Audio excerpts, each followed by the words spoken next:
Welcome to the Timeless Tales Library, where stories flow like gentle streams carrying you toward the shores of sleep. I'm Oliver, your evening companion, and tonight I've prepared a calming tale to still your wandering thoughts and escort you softly into dreams. The Timeless Tales Library flourishes through the devotion of wonderful listeners like you. If these quiet stories have wrapped you in peace, please subscribe and help us continue nurturing these restful sanctuaries. As you find your cozy corner, comment below and share where in the world you're listening tonight, and tell me of an enchanted place you'd love our stories to carry you. Perhaps the crystal caves beneath sleeping mountains, the floating gardens above silver clouds, the ancient tea houses hidden in mist-covered valleys, or a lighthouse perched on the edge of a starlit ocean. Your dreaming wishes keep our treasured library glowing with warmth. From the Sherlock Holmes Sleep Stories collection, join Inspector G. Lestrade on a gentle nocturnal investigation through the quiet streets of Victorian London, where moonlight transforms the familiar into the magical, and even the most puzzling mysteries dissolve into peaceful dreams. Now, close your eyes, take a deep breath, and let the worries of the day drift away. Imagine them as tiny specks of dust floating right out of the room. Tonight, you're not in your bed, you're in the Timeless Tales Library. The library is a place of infinite possibilities, where every shelf holds a different version of your life. Every book is a chance to explore a path not taken, a dream not pursued, a person you could have been. Tonight's story is your journey through the library. As we turn the first page, let your body sink into the soft comfort of your mattress. Your bed is your private reading nook in the grand, silent expanse of the library. Relax your toes, your fingers, your jaw. Feel the gentle pull of gravity, a comforting weight that grounds you and keeps you safe. Let's begin our journey. Sherlock Holmes Inspector G. Lestrade and the Midnight Garden. The gas lamps of Baker Street flickered like drowsy fireflies in the soft October mist, casting their warm amber glow across the cobblestones that glistened with the evening's gentle rain. Inspector Geoffrey Lestrade of Scotland Yard walked with unhurried steps along the familiar thoroughfare, his breath forming small clouds in the crisp autumn air. The weight of the day's duties had finally lifted from his shoulders, and he found himself savouring these quiet moments when London settled into its nighttime rhythm. Lestrade paused beneath a particularly welcoming street lamp, adjusting his woolen overcoat against the pleasant chill.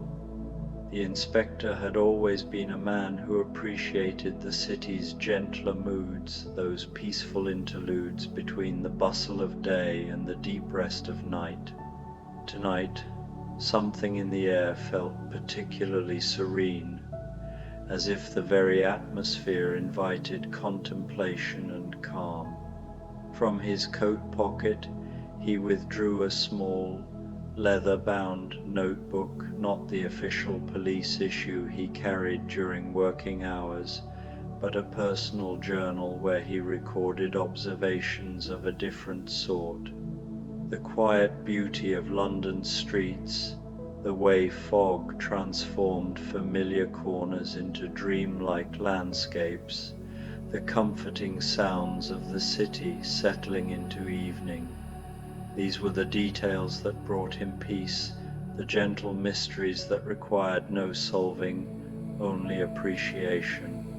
As he opened the notebook, a soft breeze carried the scent of chrysanthemums and dying leaves, mixed with the faint aroma of coal smoke from countless chimneys. The inspector smiled to himself, remembering how Holmes had once remarked that Lestrade possessed an unusually keen sense for atmospheric details, a quality the detective had noted with uncharacteristic warmth, that served him well in understanding the subtler aspects of human nature. Tonight Lestrade found himself drawn not toward home but deeper into the city's labyrinth of streets and squares. There was no urgency in his movement, no case demanding his attention, only a pleasant restlessness that seemed to whisper of discoveries waiting in the gentle shadows. He tucked the notebook away and began to walk, letting his feet choose the path while his mind drifted into that peaceful state between waking thought and dreams. The inspector's route led him through a series of increasingly quiet residential streets, where the windows glowed with the soft light of oil lamps and the occasional flicker of candlelight. Behind lace curtains, he could glimpse families settling into their evening routines, children being tucked into bed, elderly couples sharing quiet conversations over cups of tea, solitary readers absorbed in their books beside crackling fires. Each illuminated window was like a small painting of contentment, and Lestrade felt his own sense of peace deepen as he passed by these scenes of domestic tranquility. The fog began to thicken as he walked, not the heavy, suffocating fog that sometimes choked London's streets, but a gentle mist that softened edges and muffled sounds, creating a cocoon of quiet around him. Street lamps became halos of light in the silvery air, and the familiar architecture of the city took on an almost ethereal quality, as if he were walking through a watercolor painting that was still slightly damp. It was in this dreamlike atmosphere that Lestrade first noticed the music. At first, he thought it might be the wind playing among the chimney pots, or perhaps the distant sound of a late omnibus making its rounds.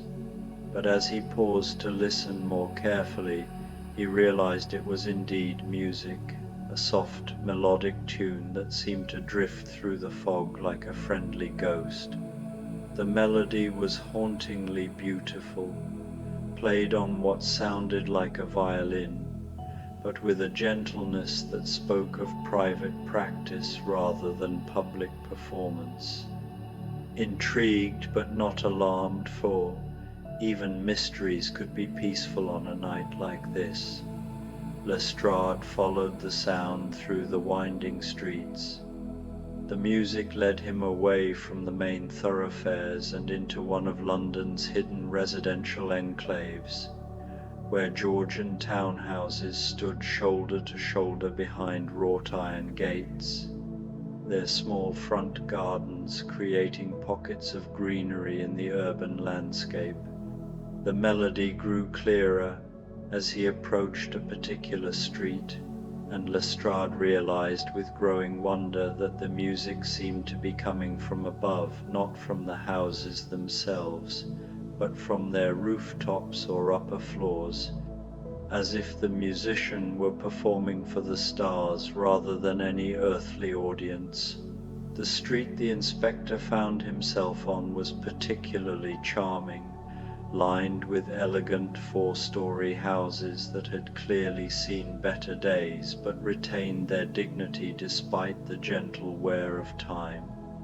Gas lamps at regular intervals created pools of warm light, and between them the shadows were soft and inviting rather than menacing. It was the sort of street where retired professors might live, or widowed ladies who kept cats and tended small gardens with devoted care.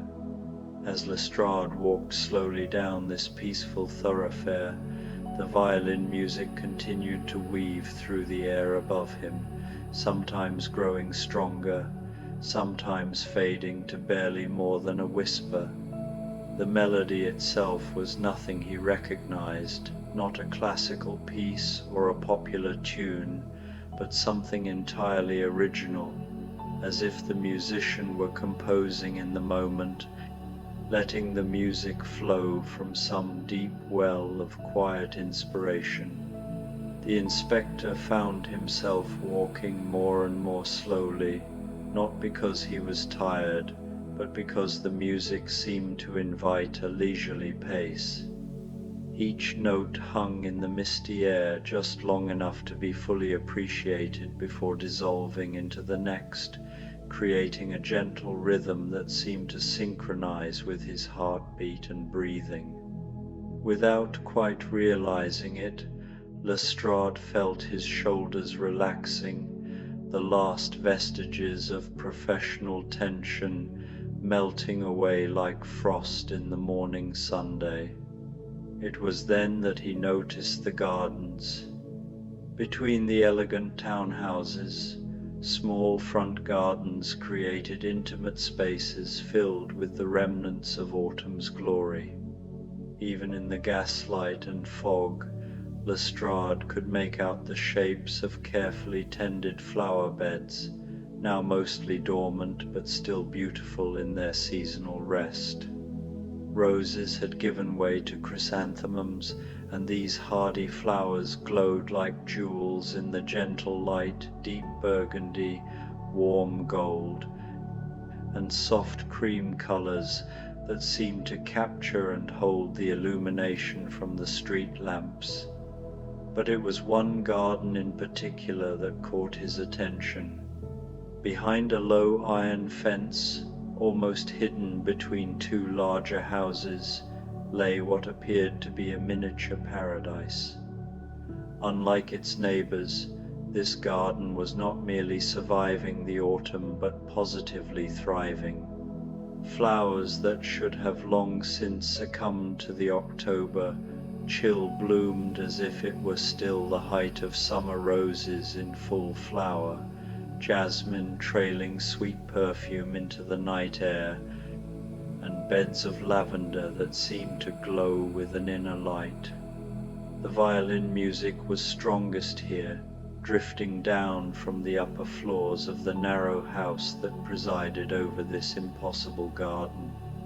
As Lestrade paused at the garden gate, breathing in the extraordinary mixture of floral scents, he felt as though he had discovered one of London's secret wonders, a place where the ordinary rules of season and time had been gently suspended in favor of something more magical. The gate, he noticed, stood slightly ajar. In his professional life, an open gate might have signaled caution, the possibility of disturbance or wrongdoing. But tonight, in this place touched by mystery and music, the open gate seemed more like an invitation not to trespass or investigate in any official capacity, but simply to step a little closer to beauty. Lestrade pushed the gate open with the gentlest touch, and it swung silently on well-oiled hinges.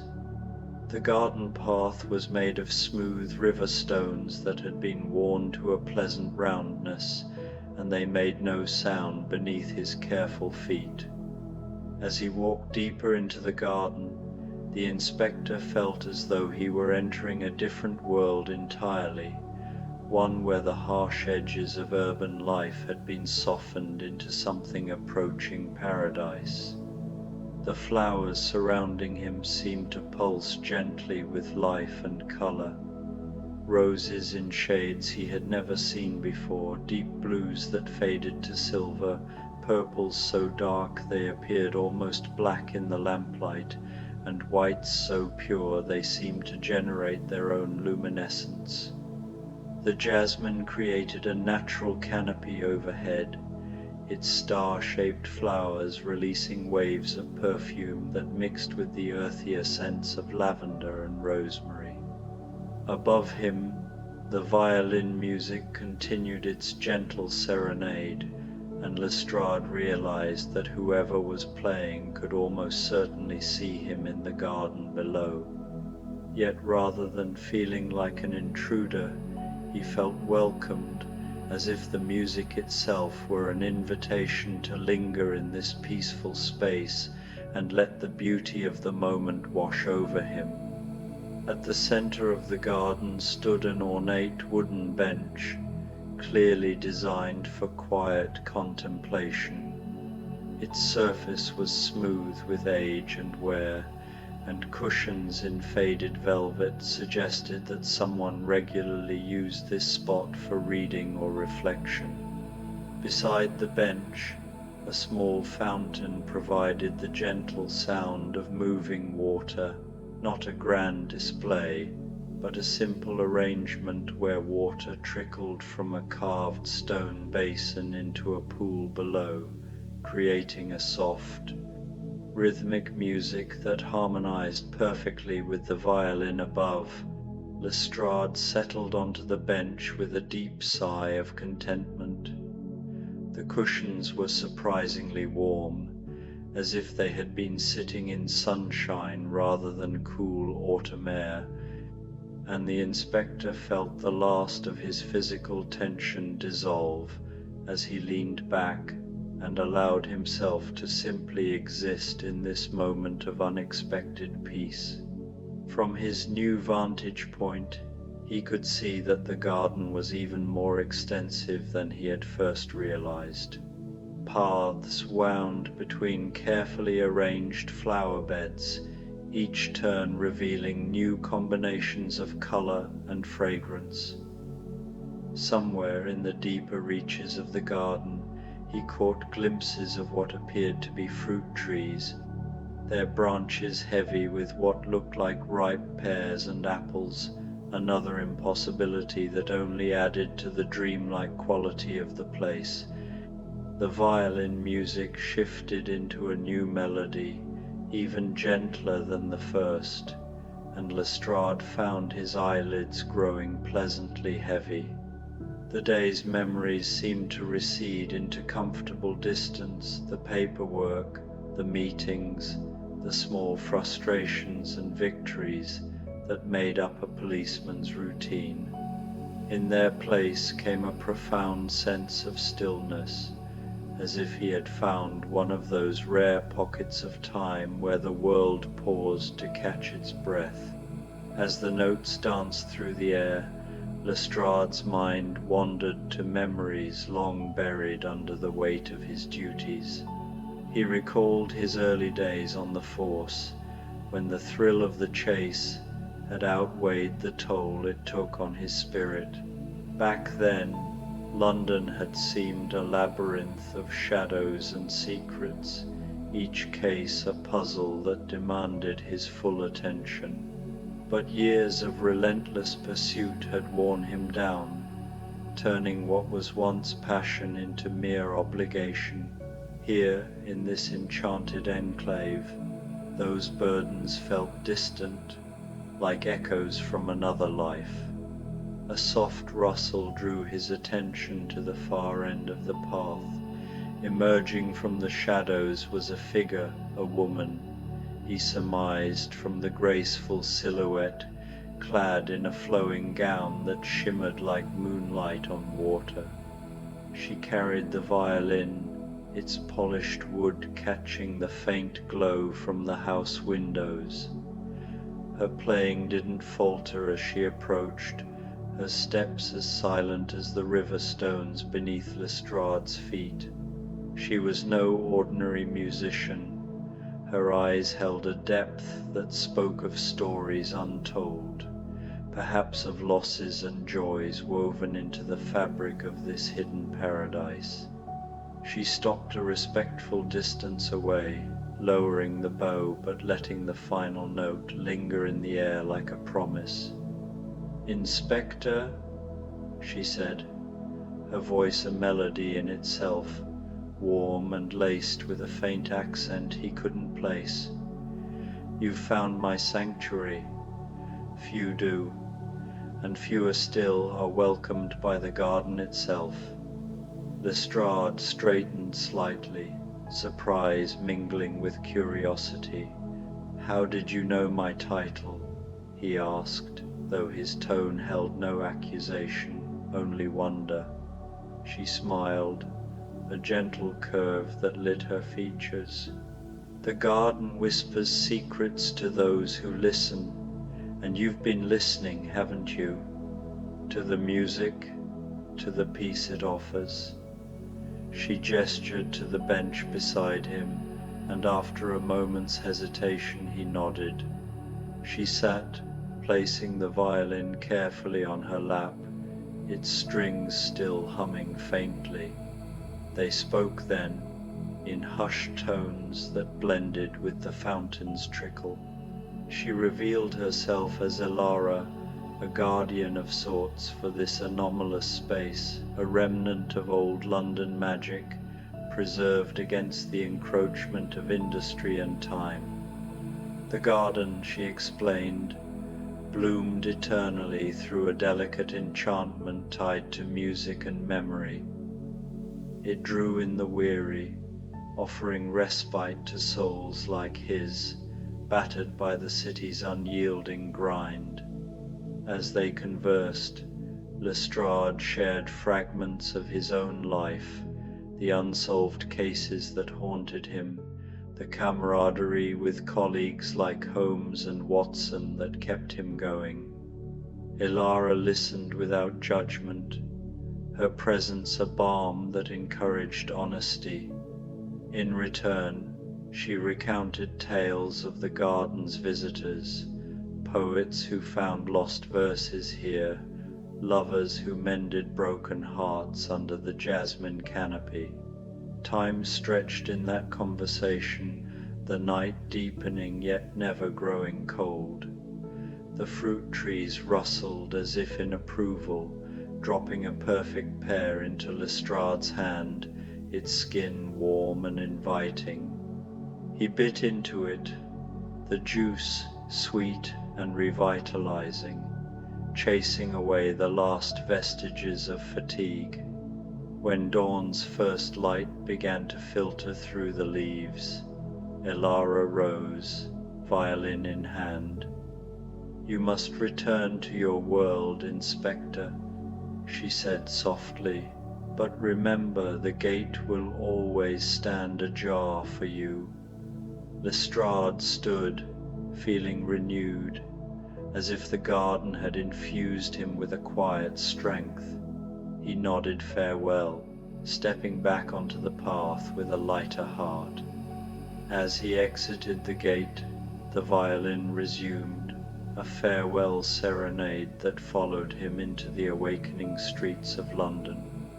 The city awaited, with its crimes and chaos, but now he carried a piece of that magic within a secret wonder to sustain him through whatever lay ahead. As he sat in peaceful contemplation, Lestrade became aware that he was not alone in the garden. Moving between the flower beds with the fluid grace of creatures perfectly at home in this space, several cats had appeared, not the lean, nervous strays that haunted London's alleys, but plump, contented animals with lustrous coats and confident movements. They paid him no particular attention, neither friendly nor fearful, simply accepting his presence as they went about their nocturnal business of exploring and hunting among the plants. One cat, a particularly handsome tabby with markings like silver brush strokes against grey fur, approached the fountain and began to drink delicately from the pool. Another, solid black except for white paws that looked like elegant gloves, settled onto a patch of what appeared to be impossibly green grass and began grooming itself with thorough precision. Watching these peaceful creatures go about their quiet routines, Lestrade felt his own breathing slow and deepen, matching the unhurried rhythm of the garden itself. The violin music continued to weave through the air above him, sometimes strong enough to follow each individual note, sometimes fading to become part of the garden's overall atmosphere, no more distinct than the sound of water from the fountain or the whisper of wind through the jasmine leaves. The melodies seem to tell stories without words, speaking of long afternoons spent in peaceful solitude, of mornings when the world felt newly made, of evenings exactly like this one when beauty revealed itself to those patient enough to notice. Time seemed to move differently in the garden, flowing like honey rather than rushing like a river. Lestrade had no idea how long he had been sitting on the bench. It might have been minutes or hours, but it didn't matter. The usual urgency of time had no place here, where each moment was complete in itself and worthy of full attention. Gradually, he became aware that the fog was beginning to lift, not clearing entirely, but thinning enough to reveal more of the night sky. Between the drifting wisps of mist, stars began to appear, not the few hardy points of light usually visible through London's perpetual haze, but a genuine canopy of celestial beauty that seemed close enough to touch. The garden, already magical, became something approaching the sublime under this unexpected display of starlight. The violin music shifted again, taking on a quality that was both melancholy and deeply peaceful, the sound of someone saying goodbye to a perfect day, or welcoming the gentle arrival of sleep. Lestrade found himself thinking of all the times in his life when he had experienced moments of unexpected beauty, a sunset glimpsed from a crowded omnibus, the laughter of children playing in a park, the way morning light transformed even the grimiest London street into something approaching art. It occurred to him that this was what he had been seeking in his evening walk, though he hadn't realized it at the time. Not adventure or mystery in the conventional sense, but this deeper mystery of beauty, persisting in the world despite all evidence that it shouldn't be possible. The mystery of flowers blooming out of season, of music that seemed to come from nowhere and everywhere at once, of peace that could be found in the most unlikely places if one only knew how to look. The cats had settled into various comfortable positions around the garden, some curled into perfect circles of fur, others stretched out in positions of complete relaxation. Their presence added to the sense of safety and contentment that permeated the space. These were creatures that knew themselves to be in a place where no harm would come to them, where they could rest without vigilance. Above him, the violin music began to wind down, not stopping abruptly, but gradually becoming softer and more intermittent, like a conversation naturally coming to its end. The melodies became simpler, more like lullabies than the complex compositions he had heard earlier, and Lestrade felt his own consciousness beginning to drift toward the edges of sleep. But even as drowsiness began to claim him, he remained aware of the extraordinary nature of his surroundings. This was not simply a garden where someone happened to grow unusually beautiful flowers, but a place where the ordinary boundaries between the possible and impossible had been gently dissolved. It was a reminder that the world contained far more wonder than daily life usually revealed, and that sometimes the most profound mysteries were not crimes to be solved, but gifts to be gratefully received. The last notes of the violin faded into silence so gradually that Lestrade could not say exactly when the music ended and when the garden's natural sounds, the fountain, the whisper of leaves, the contented sighs of sleeping cats became the only audio accompaniment to the night. In the absence of the music, the other sensory pleasures of the garden seemed to intensify. The perfume of the impossible flowers, the soft texture of the velvet cushions, the way the starlight seemed to settle over everything like a blessing. He must have dozed, because when next he was fully aware of his surroundings, the garden seemed even more beautiful than before. The fog had lifted completely, revealing not just the stars, but a moon so full and luminous that it cast everything in silver light.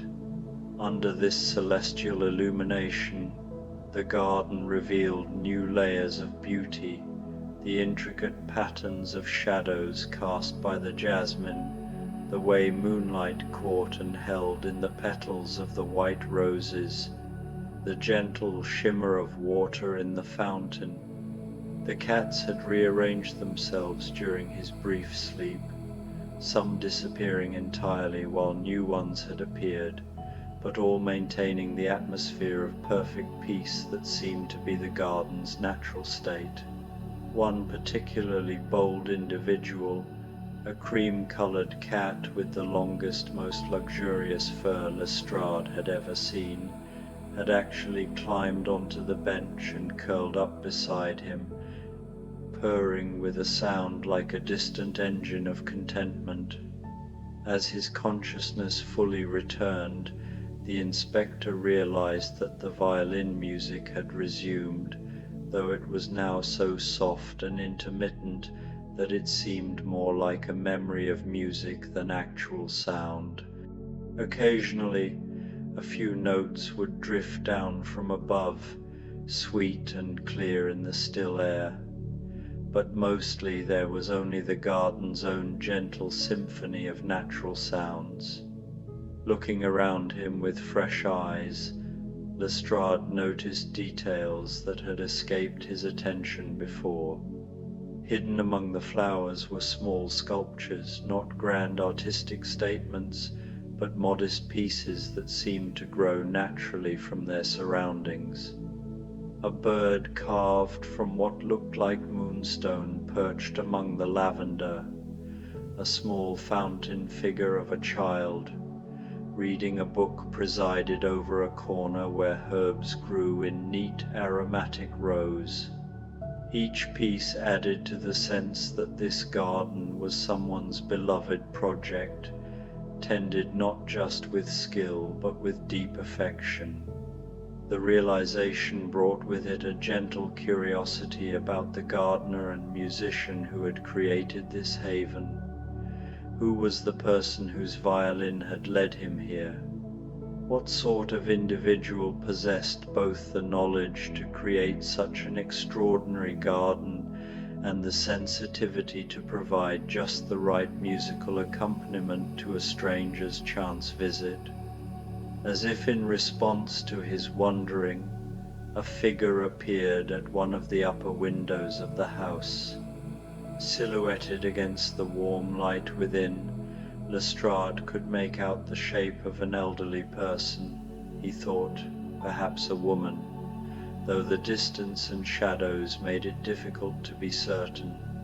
The figure stood at the window for a moment, looking out over the garden, and then raised one hand in what was unmistakably a gentle wave of greeting. Lestrade felt his heart warm with gratitude, and he raised his own hand in response, a gesture that somehow conveyed not just acknowledgement but thanks for the gift of this evening's peace. The figure at the window remained for another moment, and then stepped back from view, leaving only the warm glow of lamplight to suggest human presence in the house above. The exchange, brief as it was, filled in the last piece of the evening's gentle mystery. This was not an abandoned place where beauty had somehow spontaneously emerged, but someone's carefully tended sanctuary, a gift not just to its creator but to anyone fortunate enough to discover it. The slightly open gate, the welcoming music, even the comfortable bench with its ready cushions, all were invitations to share in a vision of peace that transcended the boundaries of private property.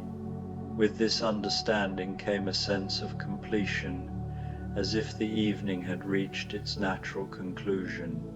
The cats seemed to sense this as well. They began to stir from their various resting places, stretching and beginning the slow process of relocating to wherever they spent their days. The cream-colored cat beside him on the bench opened eyes like green jewels, regarded him with friendly interest, and then gracefully leaped down to join its companions in their gradual exodus. Lestrade remained on the bench a few moments longer, committing the scene to memory with the thoroughness that had made him an effective police inspector. But this was observation of a different sort, not the gathering of evidence, but the preservation of beauty. He wanted to be able to return to this memory whenever the pressures of his profession or the harsh realities of London life threatened to overwhelm his sense of wonder. The stars overhead seemed to pulse gently, and a soft breeze carried the last concentrated essence of the garden's perfumes. Somewhere in the distance, a church clock began to chime the hour, though which hour it was, Lestrade neither knew nor cared. Time had ceased to be a matter of urgency, and had become instead a gentle river carrying him toward whatever came next.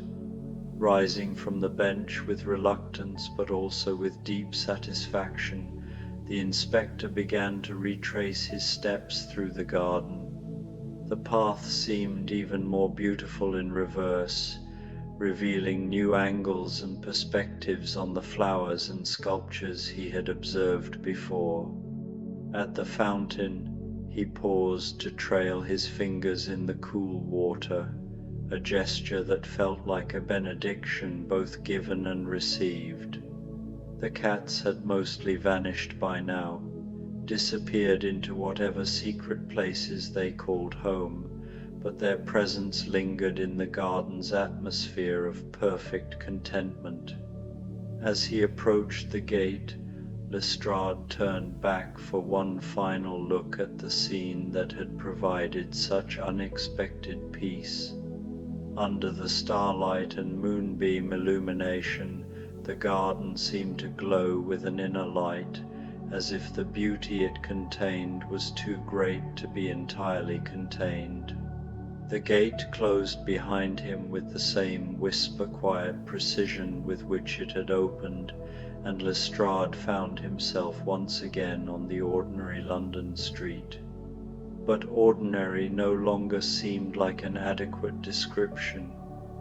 The fog was returning, but gently, softening the edges of the familiar architecture without obscuring its essential character. The gas lamps still cast their warm pools of light, but now each one seemed to hold infinite possibilities. Even the cobblestones beneath his feet felt different, not just a surface to be walked upon, but part of a vast network of pathways that might lead anywhere at all. As he began his journey home, Lestrade realized that the evening's experience had changed not just his mood but his way of seeing.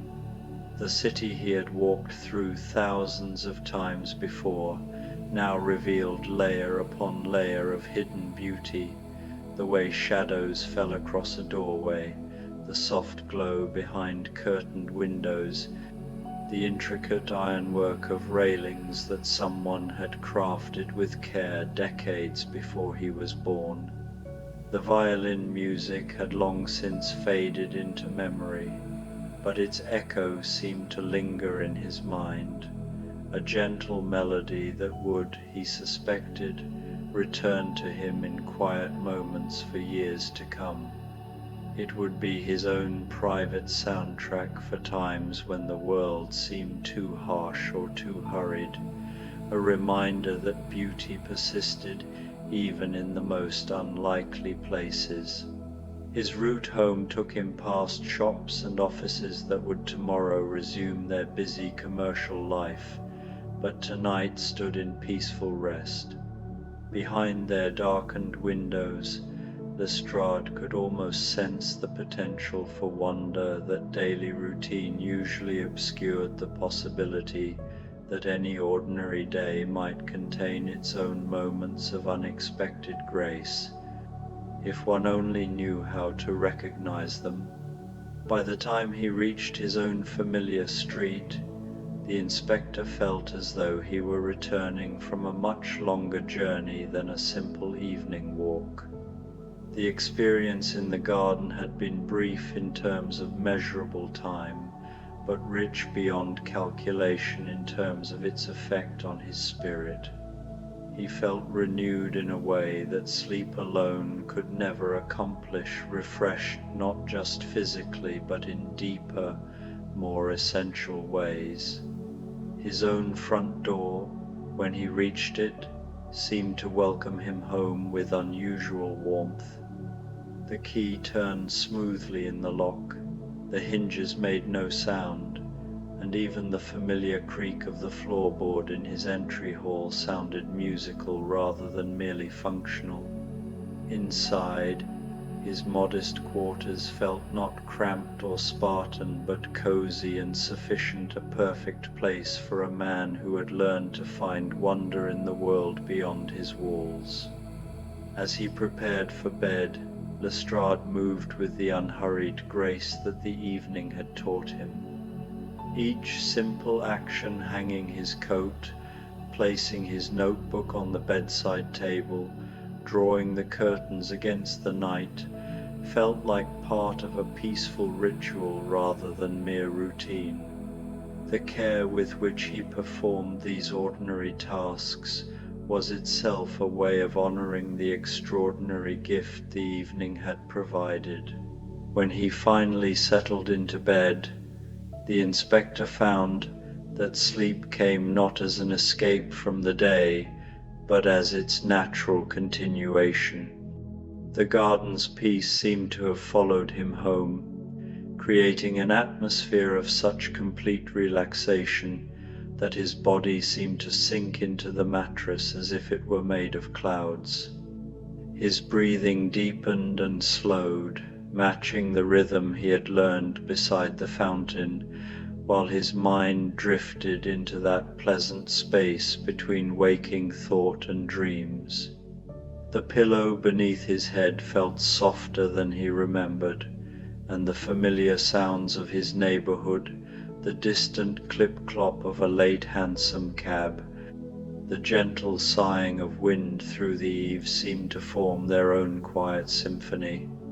Even the ticking of his bedside clock, usually an intrusion in the silence, became part of the peaceful rhythm that was carrying him toward sleep.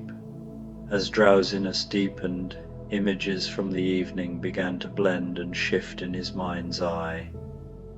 The impossible roses became stars scattered across a dark sky. The fountain's gentle murmur transformed into the sound of rain on his window. The cream-colored cat curled once more beside him, but now it was made of moonlight and dreams, purring with the sound of contentment itself. In this liminal state between waking and sleeping, Lestrade felt as though he could still hear the violin music, though he knew it was only memory and imagination weaving together into something that transcended both. The melodies seemed to be coming from very far away now, as if the mysterious musician were playing for all the sleeping souls of London, offering musical benedictions to carry them safely through the night. In his last moments of consciousness, Lestrade smiled to himself, thinking how he would describe this evening to Holmes if the opportunity arose. But he suspected that the detective would already know, would have observed some subtle change in his bearing, some new quality of peace in his demeanor that spoke of a man who had been reminded of the world's capacity for unexpected beauty. And perhaps, the inspector thought as sleep finally claimed him, that was mystery enough for any one evening, the mystery of how beauty could transform not just a garden but the person fortunate enough to discover it, creating ripples of wonder that would continue long after the immediate experience had ended.